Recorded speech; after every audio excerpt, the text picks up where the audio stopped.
চীনের প্রস্তাবিত ১,০০০ শয্যা বিশিষ্ট হাসপাতালটি গাইবান্ধায় প্রতিষ্ঠার দাবিতে ব্যবসায়ী সহ সর্বস্তরের জনগণ সোচ্চার হয়ে উঠেছেন। মঙ্গলবার গাইবান্ধা শহরের ডিবি রোডে ১ কিলোমিটার ব্যাপী মানববন্ধন হয়েছে। রাস্তার দুপাশে দাঁড়িয়ে জনগণ এই মানববন্ধনে অংশগ্রহণ করেন।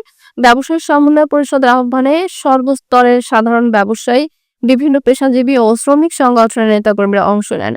ব্যবসায়ী সমন্বয় পরিষদের সভাপতি ইকবাল আহমেদের সভাপতিত্বে মানববন্ধনে বক্তব্য দেন পুস্তক ব্যবসায়ী সমিতির আবেদ আলী খান, দলিল লেখক সমিতির মুস্তাফিজুর রহমান মুস্তা, সাংস্কৃতিক সংগঠক আলমগীর কবির বাদল, রিকশা শ্রমিক ইউনিয়নের জিয়াউর রহমান সুমন, ব্যবসায়ী সমন্বয় পরিষদের Shafiqul Islam Rubel, Ramchandrapur UP chairman Musabbir Rahman, hawkers মার্কেটের সুজন প্রসাদ প্রমুখ।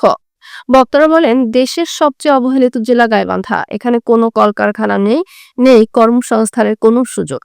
এখানকার সাধারণ মানুষকে উন্নত চিকিৎসার জন্য রংপুর ও ঢাকায় যেতে হয়। উত্তরাঞ্চলের ৮ জেলার মধ্যে ৭ জেলায় হাসপাতাল, মেডিকেল কলেজ, পাবলিক বিশ্ববিদ্যালয় শুধু গাইবান্ধায় সর্বাধিক থেকে বঞ্চিত। বক্তারা বলেন, গাইবান্ধায় ১,০০০ শয্যা বিশিষ্ট হাসপাতাল ও আনুষঙ্গিক অবকাঠামো নির্মাণের যথেষ্ট জায়গা রয়েছে। এখানে বাংলাদেশ চীন মৈত্রী হাসপাতালটি নির্মিত হলে বৃহত্তর রংপুরের মানুষ উপকৃত হবে। গাইবান্ধায় হাসপাতাল নির্মাণের জন্য বক্তারা প্রধান উপদেষ্টা হস্তক্ষেপ কামনা করেন। মানববন্ধন শেষে একই দাবিতে জেলা প্রশাসকের মাধ্যমে প্রধান উপদেষ্টার বরাবরে একটি স্মারকলিপি প্রদান করা হয়।